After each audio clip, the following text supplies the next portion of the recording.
right. Paul, in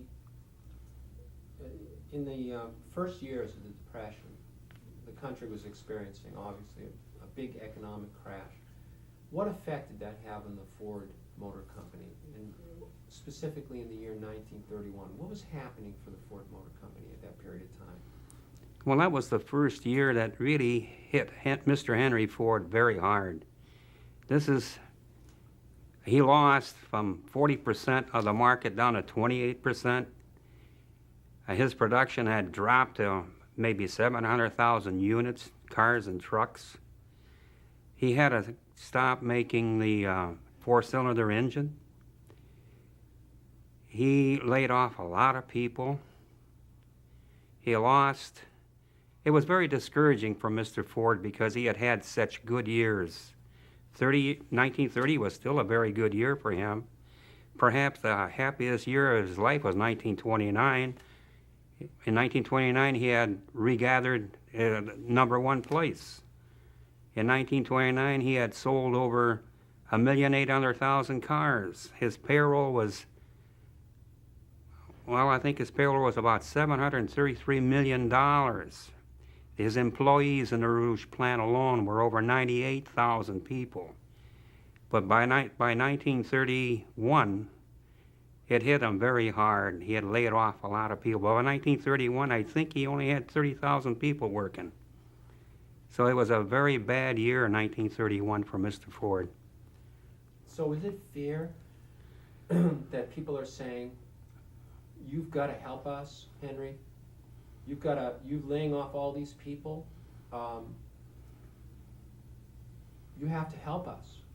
What could he do? Well, now, who was saying you have to help us? Well, a lot of the unemployed workers were grumbling about this.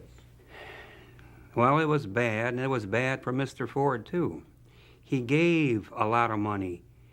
He loaned a lot of money to his employees with the idea that when they come back to work, they would pay it back. He had opened food stores, and at that time there were 50,000 people living in Dearborn, and he fed most of Dearborn. He set up, in 1931, he set up a grocery-type store in Inkster, Michigan, and doled out food. He himself doled out the food with his son Etzel. So, yes, I can imagine some people would say, Mr. Ford helped us, but he was helping a lot of people. What about Detroit? Well, Detroit was his prime. It was his home. This is where charity starts at home. He helped Detroit a lot. I think back at that time he offered the city of Detroit $5 million. Other men offered money. Senator Cousins offered $1 million if other rich people would help. The Mayor Murphy went to Washington and talked to Mr. Hoover, pleading for help. But just to answer these kinds of questions doesn't really give you a picture of how miserable it was. How miserable was it? Well, it was very common to see people going behind the stores. Now, they didn't have supermarkets like you have today, but the Kroger store, the C.F. Smith.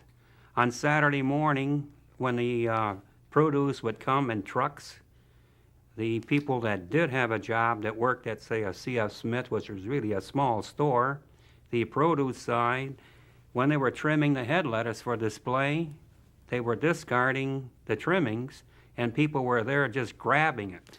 And those who weren't there at the time went into the garbage cans to pull it out. They used to have bananas that were by the bushel. They were small, and they were not green. Some of them were already ripe. People were taking it right out of the garbage cans. I saw that. I also saw many homes that were closed and people's furniture were on the sidewalk. I don't know if you know that, but many people were out of their homes. These were probably homes they rented. Some that had bought their homes couldn't make their payments, and then when it comes a time, they were thrown out. Detroit was in bad shape. Now, there were some people in Detroit who had goats at that time, and they had cows, and within the city boundary. And I don't know if that answers your question, No, but things were bad. That was great. Great. How specifically did Henry Ford try to help the city of Detroit in 1931? Well, you're asking a question that Henry Ford had his own problems himself. And he was 68 years old. He ran the plant almost by himself. He had Mr. Sorensen and P.E. Martin helping him, but it didn't have an organization like they have today. The men, I think the only people who were prepared to do anything were its craftsmen that had a trade, that knew how to do something, but this wasn't going to help him out of the problem that he had. The problem of trying to feed his city, he didn't have the money himself, to tell you the truth. The money went into investments. At that time, Mr. Ford had started a plant in Dagenham, England. It was to be the largest plant in Europe. And this was on the Thames River. It's still there. He had a plant in construction in Edgewater, New Jersey. He had a plant in Chester, Pennsylvania in construction. Hold on, sir. We have to change rolls of film. It's one of the big Okay. You know, Camera 102. Speed.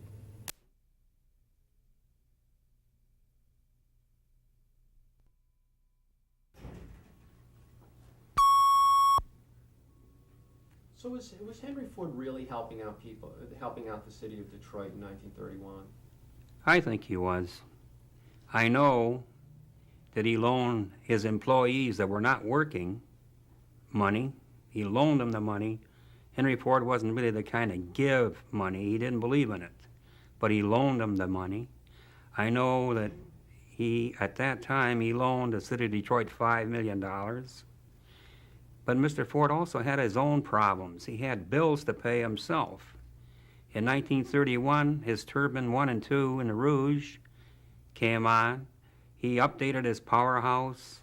He had a water tunnel coming into Dearborn from the Detroit River. These were projects that he had. He had buildings, plants that were being built and ready to be put into production. So he had other problems. I don't know, but I think he did very much for a man that was, at that time, he was 68 years old.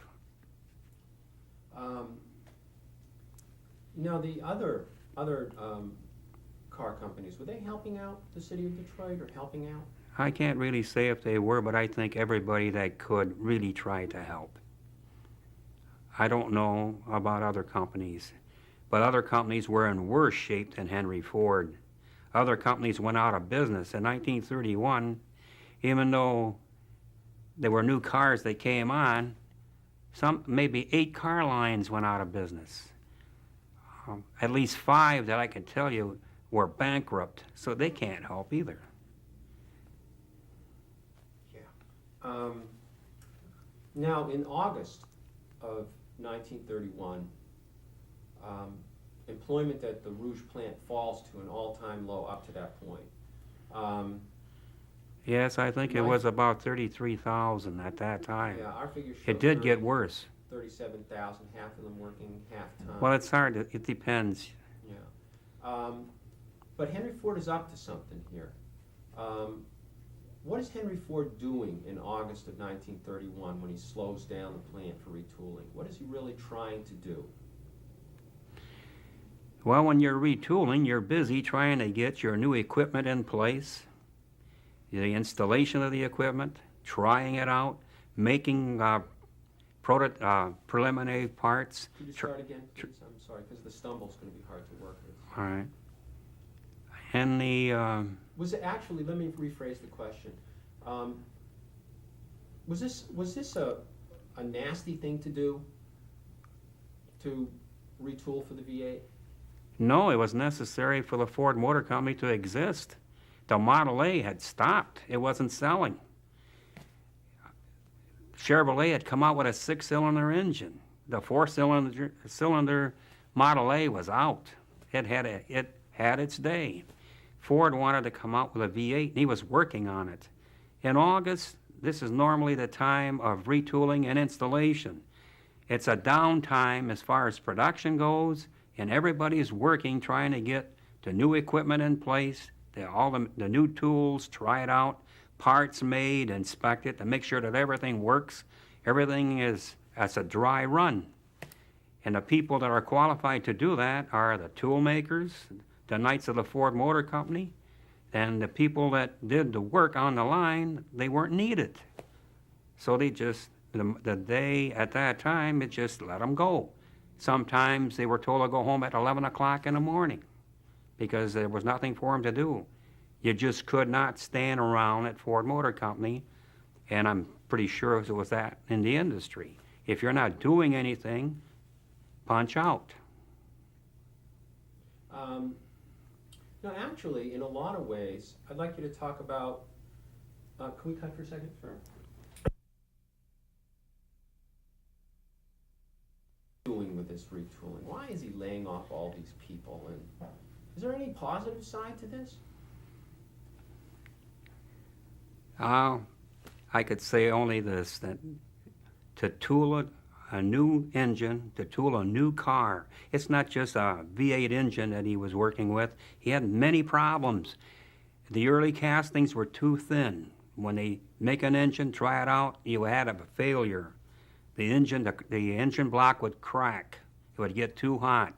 Then you'd have to make new molds, new designs, new molds, make a new engine block, machine it, assemble it, get it ready and try it out. He had a lot of problems. And I know people were crying for food, but for Henry Ford, the first things first. Get your tools made, get a product that's going to sell. I think you know later on in the Ford Motor Company's history, they had an Etzel that didn't go. Well, he didn't. What Henry Ford did was calculated, and it had to be developed, and it had to be done right. That's great. Now, I'd like to skip now to the march, the River Rouge March. And you've read the list of demands. What do you think about that list of demands?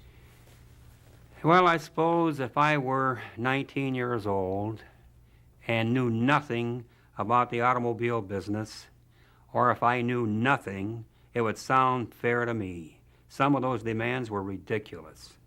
One demand was, I think the first one, that everybody should be put to work. It doesn't happen that way. It can't happen that way. Another demand was that if you were laid off, you would get half of your pay. Another demand was that everybody would get 5 tons of coke or 5 tons of coal for the winter. Immediately, everyone was to get $50. Well, that was a lot of money. Where was this money supposed to come from? Those were, I don't remember all of the, those were the most important points that I remember. That was perfect. Moving on in this march, could you tell me what do you know about this march? Could you tell me everything you know about this march? What happened that day? Well, the march was on a Monday. The people were riled up.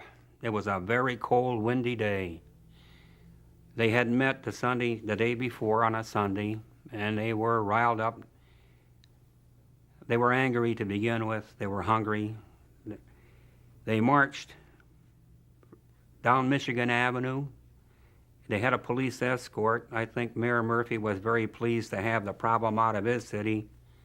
And when they arrived to the Wyoming and Michigan Avenue, which is the border to Dearborn, the city police of Dearborn had been tipped off, and they were there demanding that they show a permit to march through. And I guess the city of Dearborn police knew there were no permits, so they told them that they cannot march through Dearborn. They must disperse. Well, for a moment, there was probably a moment of hesitation, but then it broke loose. They poured through. Streetcars had people on board that didn't pay their fare, and when the conductor demanded to pay their 6 cents, they told him charge it to Henry Ford. The police were called, and that aggravated the police a little bit. And when they didn't disperse, now there were 5,000 people there. That's single file, 1 mile long, and they were strung out along Miller Road.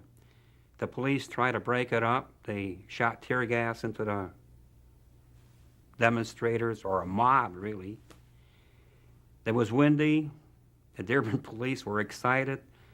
The tear gas affected the Dearborn police more than the protesters, and that aggravated the police.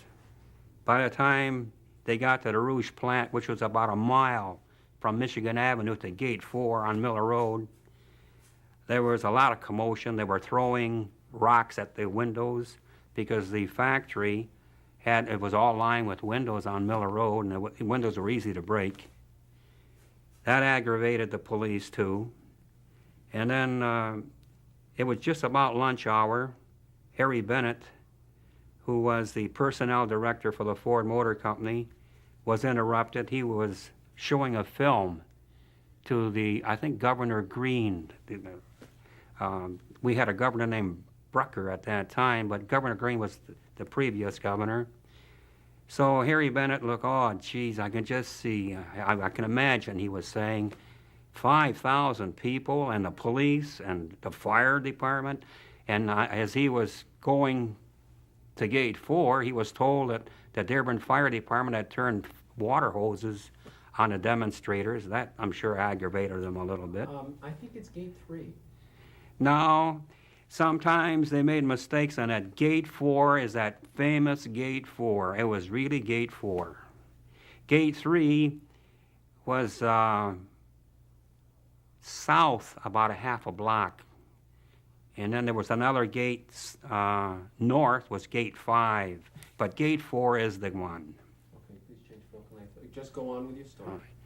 And then Harry Bennett knew this was going on. He had his driver, and his driver hesitated. He didn't want to get out there.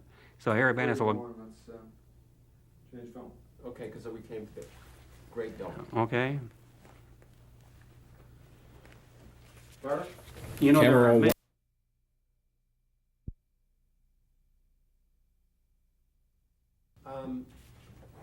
What was Harry Bennett doing during this time of the march?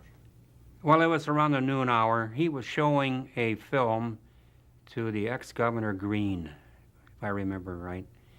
And when he was given the message, he could just visualize a mob in the street. He was told that the Dearborn Fire Department had turned their water hoses on the people. He knew it was cold out there. I think it was around, maybe, it was below freezing anyway. There was a wind blowing, and he knew that the newspapers, the reporters were there with their cameras. Bad publicity, and at that time, Henry Ford needed good publicity, not bad. With all the problems he had in 1931, he didn't need this. You know, they had incidences prior to that. In February, they had some minor ones. They had an idea that something like this was going to happen. I'm pretty sure they were tipped off. But anyway, Harry Bennett drove out to the crowd, and he tried to get their attention. I think he asked, who's your leader here? And this young man named, I think it was Joe Rourke, said, we're all leaders. One woman, I think she was a lady in red. She said that we want Harry Bennett, and he's in that building, something to that effect. He said, no, he says, I am Harry Bennett. And he shouldn't have said that because he got a barrage of stones and almost size of bricks. And when he went to fall, he grabbed Joe York, and then York fell right on him. Then at that time, the crowd is really wild. When York stood up, at that moment is when the firing started. A barrage of gunfire into the crowd. Now, 4 were killed instantly. There were maybe 5 or more very badly wounded, and maybe as many as 50 people that were hurt. And then all of them were angry because they were all wet and cold. And it didn't break up right away either. Now it was a real battle. It stretched on that some of the people were coming out of the plant at the shift, and some of the people stayed on a Ford side, and some joined the protesters. It was a real bad mess. God. Some people have called it a massacre. Was it a massacre? Well, when people get killed, it's a massacre. We say the Boston Massacre, a few people got killed there, but you had to have an incident, and this was planned to happen. It's too bad that people were killed, but yeah, it's a massacre. Anybody that gets killed for a cause. The strange thing about it is what they were demanding, today they have much more than that. Much, much more. Do you think the marchers were right? Yes, I think so. I've been very lucky myself in my over 43 years at Ford. I've always had my job. I missed only 2 weeks. I was laid off in 1937 for 2 weeks. And then when he found out I was an apprentice, I had turned my lesson in at the Ford school, and my instructor says, you know, you're going to get 10% off. It's late. What happened? I says, well, I've been laid off. Well, he didn't like that because now they were horsing around with Mr. Ford's school, and you just didn't touch Mr. Ford's school. The instructor took me up to the superintendent's office, and he called gate 4, and they brought my badge right to the school, and he told me, go to work right now. So I reported back to the rolling mill where I was working in the tool room. And that was the last layoff. When there wasn't any work, I used to mop the floors. When I got done, I was told start all over again. I mopped the aisle all over again. In the summertime of 1937, I painted the smokestack at the glass plant. There was a black band if you had a smokestack 12 feet in diameter, and then you had a black band on top to be painted black. And it was 50 feet up. Now, it didn't look too bad up, but when you're up there looking down, it's high. But I painted machines. We were on top of the plants with steel wool cleaning the windows just to keep busy. But you kept busy. You didn't goof off. Were these marchers that marched that day, were they right in what they were doing? Did they have a right to do what they were doing? Well, the results certainly brought a lot of attention. I think the only thing that stopped that was the state police. I think Donald Leonard was the state police chief at the time, and he got there where he came out of the blue, but he was there and he stopped the shooting right away. Yeah, I think they were right. How do you, not that it would make Henry Ford do something else. If he could have done something else, he knew he had an idea that people were bad off. It's just that I don't think, I should say, I think that it didn't make anything different within the Ford Motor Company, and I don't think any other automobile companies or other employers could do any more at that moment, but it brought the attention to the federal government, and it's not charity, it's people need a hand. It was beyond it was something that they just couldn't do anything about it themselves. That's great. Let's cut it, I gotta change batteries. What did this march really represent in the larger picture? What did it really represent? Well, if I were to try to sum it up in a few words, I would say a change in the thinking of the American people. Could you say what this march really, could you start by identifying as the march, what it really represented, so that people know what you're talking about? Well, it was to try to make known, not just to the people of Dearborn or Detroit or Lower Michigan, but the whole nation, that there was something wrong. Detroit wasn't the only part of the United States that was gripped by the Depression. The farmers had a bad time too. The farmers had it very bad, and you would say then maybe just 10 miles from where this happened, the farmers were in trouble. They had farmland 10 miles from this spot. And all through Michigan, the farmers had the food, but they couldn't get it to market. If they got it to market, nobody could buy it. The farmer needed the money. the farmer had trucks. His trucks were getting old. He needed new trucks. There were a lot of problems. Now, what I don't think the same way, and I have no reason to be forced to think the same way that these people had in their mind at that time. I have never felt that way. I've tried to read. When I read, I try to put myself in their shoes. Was it justified? Well, no, of course it wasn't justified to kill 4 people and hurt maybe 50. But it brought the attention of the country, our leaders, our politicians, to try to do something. Now, we eventually got out of it, but it didn't happen overnight. The next year, 1933 was actually worse for Ford Motor Company. Ford was down to below 28,000 people. That was the lowest that he employed in years. The production in 1931 was about the same figure that he produced in 1915. In 1923, Ford had built almost 2 million cars a day. Just a few years before that, Henry Ford had the happiest day of his life. He had opened up the Edison Institute. He had Mr. Edison there to celebrate it. It was dedicated to Tom Edison. President Hoover was there. Madame Curie was there. He had all kinds of very important scientists, engineers, doctors.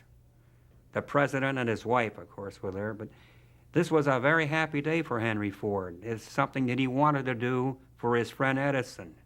That year, as I think I may have mentioned before, Henry Ford regained #1 place. So that year was a very happy time for him. And in 2 or 3 years, it got about as bad for Henry Ford as it could be for anybody else. Henry Ford was just another person. I don't think he missed a meal, I'm sure of that. But he was up against the wall, too. In 1931, he had to come out with a product because his car had it. The Model A didn't last as long as his famous Model T. And Chevrolet had come out with a better product. Plymouth came out with a cheaper product. So people that had the money were not going to buy a Ford. And it's bad. It's bad because he had had such a nice history up till then. Everything was up, up, up for Mr. Ford.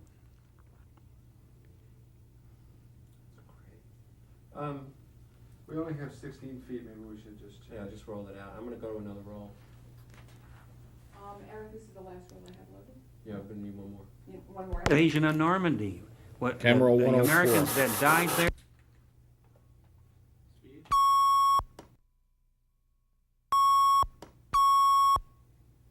I'm very interested in what you said about Joe York. How do you feel about what happened to him? Could you mention his name too when you talk about it? Well, Joe York was a young man. He was a leader in this group. I don't quite remember. It was a young communist group. I think it had to do with unemployment, the organization by name. Unemployment Council. And he was one of the leaders. When Harry Bennett asked, who's the leader here? That's the way Harry Bennett was. He got an answer. York says, we're all leaders. And then when this woman asked, she says, well, we want Harry Bennett. And she said that he's in that building. He says, no, he's not. I'm Harry Bennett. Well, as soon as he said that, they're the ones they want. He is the one they wanted to clobber, and they got him. They almost killed him. He was in a hospital for 2 days after that. He had a concussion. He had an injury to his neck. He suffered for it for a while. So he really was lucky not to get killed. He was, York was on him when they fell, and when York stood up, that's when the barrage opened up and killed him instantly. And the people that were near there, and when you're spraying bullets, you're going to hit a lot of people. One bullet could hit more than one. And a lot of people were hurt bad. Then you have to carry these people. The Ford Hospital in the Rouge plant was just loaded with people. How do you feel about Joe York? Well, my personal feeling is that I would pray for him, but I don't know if that's going to do any good. His life was snuffed out at 19. Could you start out, could you say that again and mention his name? It's Just- just interesting that someone, you know, a specific person is killed and he has a name. Well,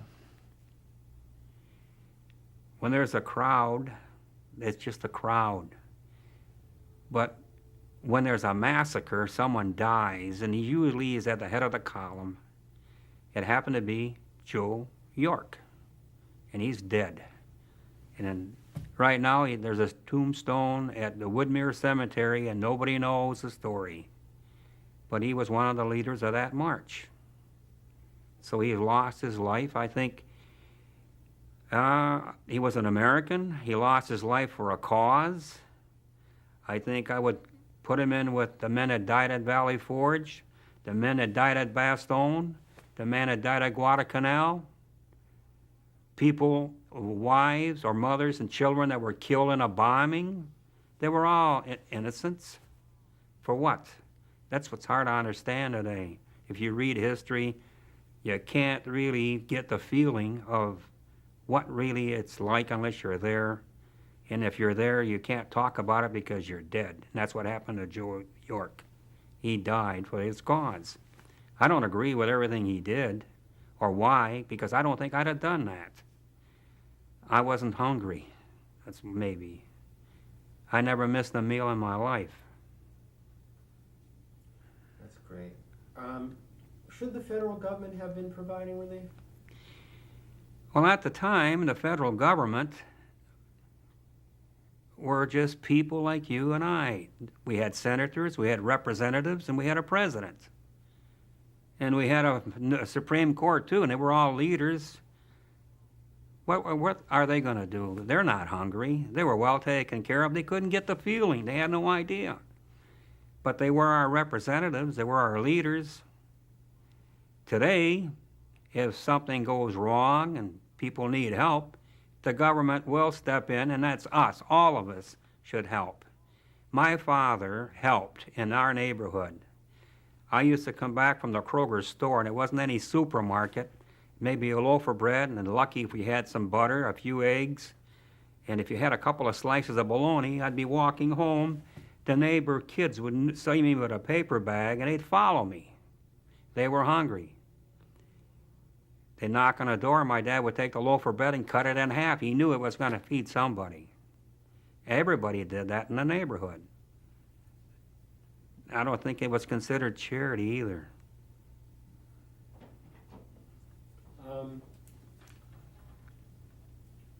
Okay, let's cut for a second. Did you see any evictions? Yes, I lived in northwest Detroit at the time. There were nice homes. You didn't know people were in trouble, and you know people mind their own business. But all of a sudden, there was commotion a few houses away. There, men were pulling furniture out of a house. The mother would be crying. The children are crying.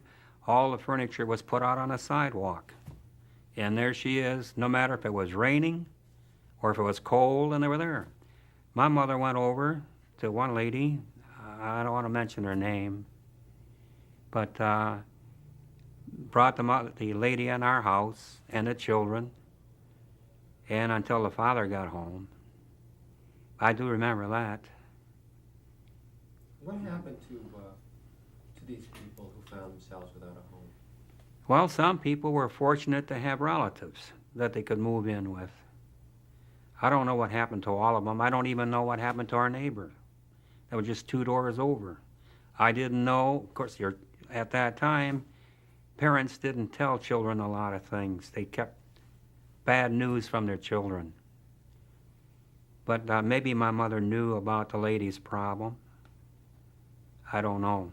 I don't know what happened to this lady or her family. But I think some probably just moved out of the city, moved in with their own mother. What happens today when people are laid off?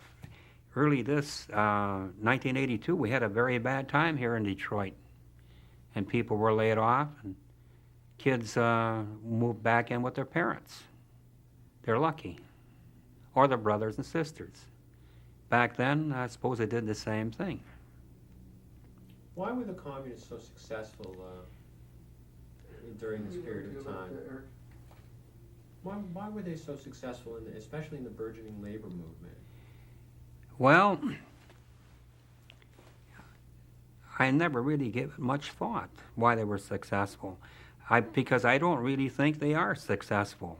All right, well, let's skip it then, because it's true. Yeah, I'm asking you to do something. I'm really not qualified to answer that. What was your feeling about relief and the people who received relief during this period of time? I think they were very fortunate to get help. Luckily, I don't think we actually ever got need. My father always had work. He was lucky. If we did get relief, I don't think I would know about it. People were very proud and they never told. I can't really say I know anybody back then that was on relief. What was behind this being proud? What was behind being proud? Well, nobody likes to get a handout. I don't think people like to borrow money either under certain circumstances. I don't, and I can't imagine me ever borrowing money for a cup of coffee. I've done it, Well, I see. I haven't gone through that, Eric. I wouldn't know. Okay. Hey, a strange thing happened, though. I don't think you were there at the time, was he, Karen? Downstairs, didn't a man ask for a handout downstairs? Yeah. Here. Okay. Just lean to your right, Eric. Are you slated? Okay. Yeah. Okay, let's cut for a second. I'm just responsible for what happened to those marchers that day? I'd say no. Henry Ford was 5 miles away at lunch. He was every noon he would eat lunch at the laboratory in West Dearborn. He was with Charlie Sorensen at the time. And from what I remember hearing or reading, someone walked into the dining room and handed Charlie Sorensen a note. When Charlie Sorensen read the note, he didn't want to give it to Mr. Ford, so he gave it to Mr. Etzel Ford, who turned around after he read it and gave it to his father. His father looked at that note and just stood up, excused himself, and Sorensen and Mr. Etzel Ford followed Mr. Henry Ford out the door, and Sorensen drove him right to the site. Now, I don't know what Mr. Ford thought, but there's nothing he could do about it. It was almost like a Holocaust in the street. It was a terrible thing to have, and by that time, when Mr. Ford got there, that long stringing line of the marchers had all gathered at Gate 4. And I don't think they were singing songs. They were very angry then. By that time, York had already been killed and the others. Others had been hurt bad. The state police were there, and I can't imagine what Mr. Ford thought, but I am pretty sure that what could he do? As a person, he had nothing to do with it. Well, go back and do it again. Don't let it upset you, Eric.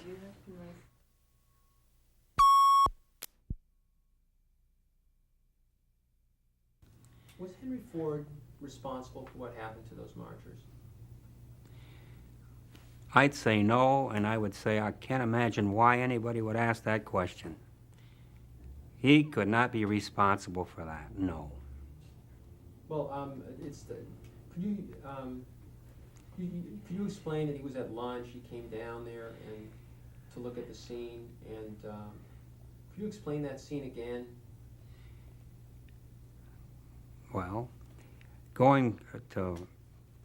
I would imagine that when he saw that note that Mr. Etzel Ford gave him, I don't think the note described a lot. It probably, I don't know what the note said. It probably said that there was a massacre at Gate 4. I can't imagine what Mr. Ford thought, but I'd say Mr. Ford could not be to blame for that. If he knew that this was going to happen, he'd have done something to try to stop it, but I don't know what he could have done. How does one man stop 5,000 people? That's great, thank you. Okay, well, we can move on to the next question.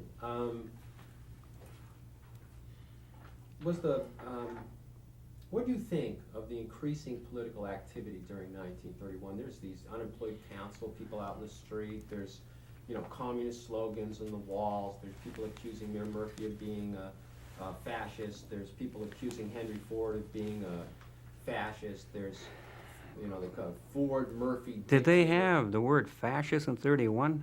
That's, well, they actually have a Maybe fascist because of Benito, eh? Yeah. They actually accuse him of being Ford Murphy murderers, dictators, that sort of thing. But, how did you feel about that kind of political activity developing in the city in 1931? I can only tell you about what I've read and what I think.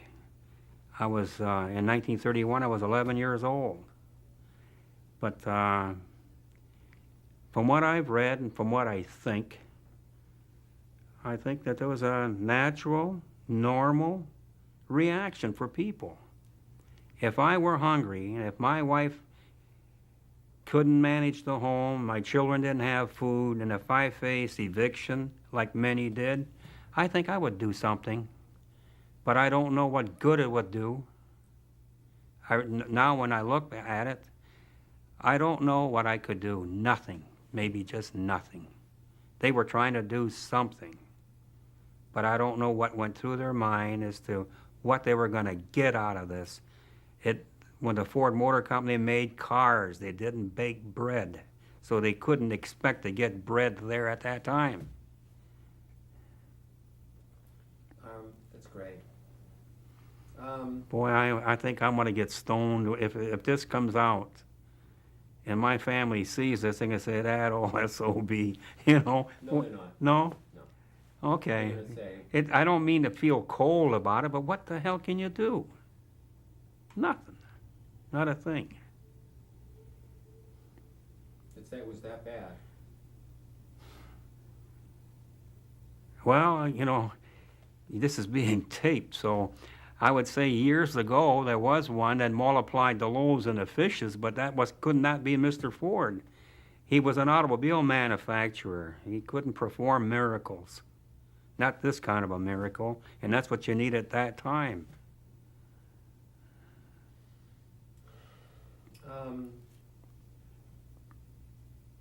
I don't really have any more questions. Okay. Hard question, Joe. Yeah, that's Sorry what to Joe's so end good it at. with that. Why did they come after Harry Bennett? What was his feeling toward Harry Bennett based on? Well, every organization has a personnel department.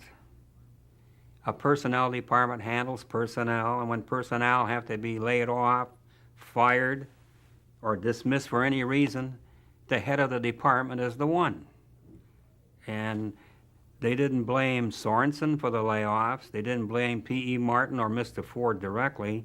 Bennett was the head of the personnel department, and when you were told to punch out, that became his department.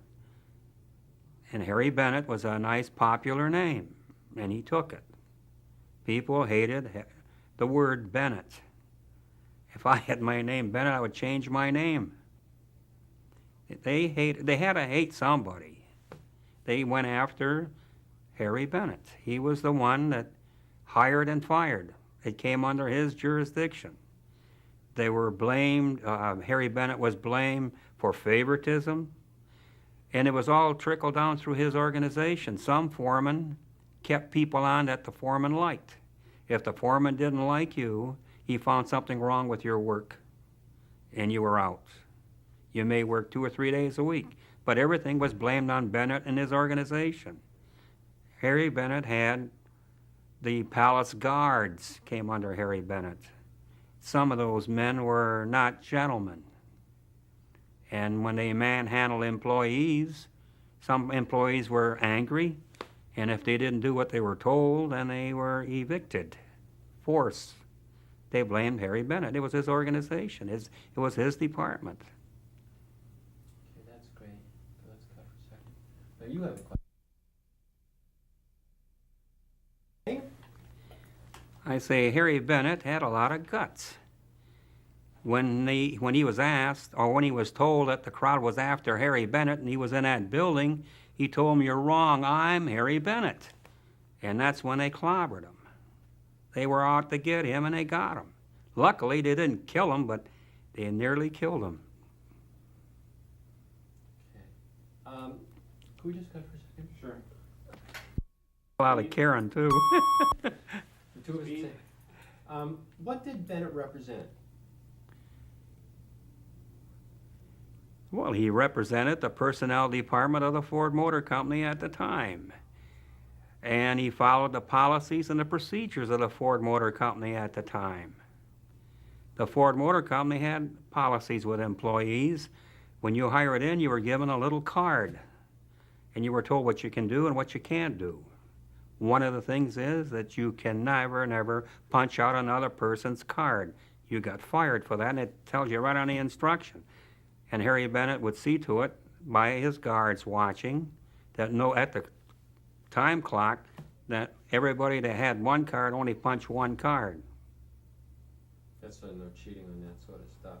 Control. Well, it was it's a responsibility of management to control, and that was a method of controlling at that time. Okay. Okay, well, we're Okay? focused on the plan. Speed, You got your roll, Joe? rolling. Okay, if Henry Ford represents, he's the king, and he represents sort of American capitalism, the you can make it. What does Harry Bennett represent, and why were they going to that plant and asking for him, not Ford? Well, Harry Bennett was the head of the personnel department. Charlie Sorensen was the head of production. P.E. Martin was the head of engineering. And very few executives, but they all had their responsibility. And Harry Bennett was the head of personnel, hiring and firing, and many other things. He was the head of the sociological department, too, for a while. Now, was Henry Ford king in Detroit? I think he was, if you want to use the word king, yeah. They used to say, rather than king, they didn't say Lord, they said Ford. But he was the head of his plant. It was his plant. He built it, and it was his. So could you start out could you say that again and say Henry Ford was king in Detroit or something like that? All right. Any words you want, any words. Yeah. Well, in Detroit and in the United States and worldwide, Henry Ford was king. I don't know if you use king, president, leader, lord, or what, but he was a top dog. He was Mr. Ford. If you want to work for Mr. Ford, you work for Mr. Ford. Okay? We have just some silence for about 10 seconds, room tone. Joe, how much do you Quiet. have Oh, left? sorry. I meant to give that back to you. Quiet, Yeah. just 10 seconds here. Valerie, that's the card that Quiet just for a second, please. We're just doing this sort of.